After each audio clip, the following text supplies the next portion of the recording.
was a man, before going too deep into this, but there was a man that was around us and he was heavy, like he was a heavy drug dealer.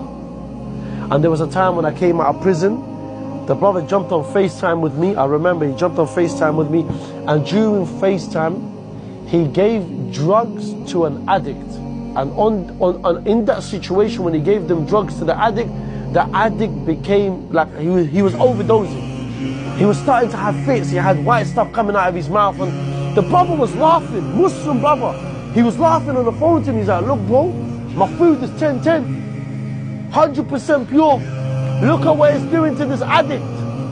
I said to him, Akhi, ittaqillah, ya.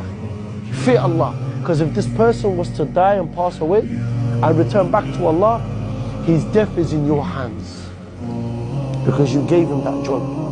And when he came to his senses and he called the ambulance because there's a guy that's overdosing, when the police and the ambulance came, he ran away.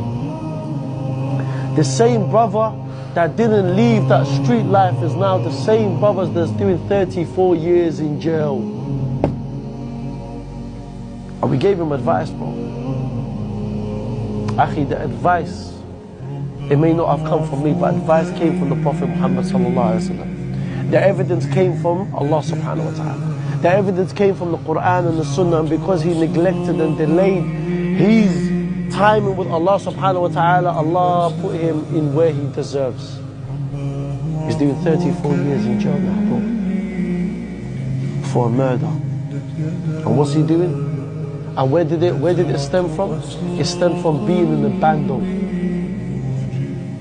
and killing someone else. Why? Because that person wanted to take over your turf in order for him to be the one to supply. 34 years out. And when push comes to shove and you're facing the 34 years in jail, my brother, best believe you're snitching. That brother started singing, started snitching. This person decided to be a bad boy, but when it push came to shove, Akhi, in front of the police, my guy had to plead guilty. 34 years in jail, Akhi. There was a janazah at one of the guys that got killed. And in the same janazah where one of the mandim, some of my mandim around me went to the janazah, they saw his mum. His mum started begging the mandim, please speak to my boy. He's doing 34 years in jail.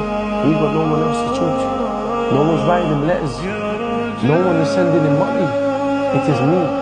Please speak to my son. He's miserable. He's crying. What do we say to that mother, man? What do the English say? The English have a beautiful saying. You made your bed, lay in it. My brother, you went and disobeyed Allah subhanahu wa ta'ala. And this is the outcome.